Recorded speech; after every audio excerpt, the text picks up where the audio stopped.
सोच के देखो, भारत दुनिया की 4th लार्जेस्ट इकोनॉमी है, लेकिन वही देश अपने करोड़पति नागरिकों को दूसरे देश में जाकर सेटल होने से नहीं रोक पा रहा है। HNI यानी हाई नेटवर्थ इंडिविजुअल्स, जो कि तेजी से हमारा देश छोड़कर दूसरे देश में जाकर सेटल हो रहे हैं। लेकिन क्यों?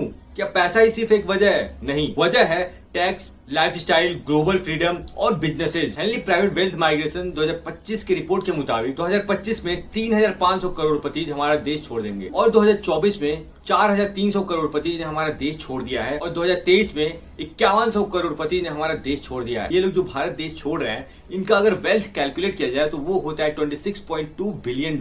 यूएई में 0% इनकम टैक्स है और अगर आप वहाँ पे $8 लाख इन्वेस्ट करते हो तो आपको गोल्डन वीजा भी मिलता है। वहीं पे यूएसए स्टेबिलिटी और अपॉर्चुनिटीज प्रोवाइड करता है। सिंगापुर बिजनेस फ्रेंडली पॉलिसीज, क्योंकि जहाँ पे स्ट्रॉन्ग लीगल स्ट्रक्चर है और लोग वहाँ पे सेफ फील करते हैं रहना। और वहीं पे दूसरी तरफ भारत के जो टॉप अर्नर्स है उन पे 30% इनकम टैक्स और सरचार्ज मिला के 42% तक टैक्स हो जाता है। इसके अलावा भी कुछ टैक्स है, जैसे dividend tax, inheritance tax, capital gains tax. CBDT ने 2025 के पहले क्वार्टर में 20,000 करोड़ रिकवर किया है। अब समझते हैं फॉर्मलाइजेशन ऑफ इकोनॉमी क्या होता है। पहले आप किसी दुकान से कोई सामान खरीदते थे तो आप उसको कैश में पेमेंट करते थे, लेकिन आज के टाइम पे क्या है, कोई सामान अगर किसी दुकान से आप खरीद रहे हो तो आप उसको ऑनलाइन पेमेंट कर सकते हो, जो कैश इकोनॉमी से डिजिटल इकोनॉमी में कन्वर्ट हो चुका है। उसे फॉर्मलाइजेशन ऑफ इकोनॉमी कहते हैं। यूपीआई ने 185 बिलियन ट्रांजेक्शन प्रोसेस किया है 2024 से 2025 के बीच में। हमारे देश पे ये इफेक्ट पड़ सकता है कि ये लोग जो हमारे देश के स्टार्टअप्स पे इन्वेस्ट करते हैं या कोई नया बिजनेस खोलते हैं, वो सारी अपॉर्चुनिटीज खत्म हो जाएगी। इससे डोमेस्टिक एंटरप्रेन्योरशिप और एम्प्लॉयमेंट पे बुरा असर पड़ेगा। भारत को चाहिए कि सिर्फ वो इकोनॉमी ना ग्रो करे, बल्कि एक ऐसा इकोसिस्टम बनाए कि सपने यहीं पे देखे जाए और यहीं पे पूरे हों। आपको क्या लगता है, जो बिलियनर्स हमारा देश छोड़ के जा रहे हैं वो सही है या नहीं? हमें कमेंट करके जरूर बताना। वीडियो को लाइक करना या ना करना ये आपके ऊपर है, लेकिन वीडियो को शेयर कर देना अपने उस दोस्त तक जो आगे चल के बिजनेस या फिर कोई स्टार्टअप करने वाला है।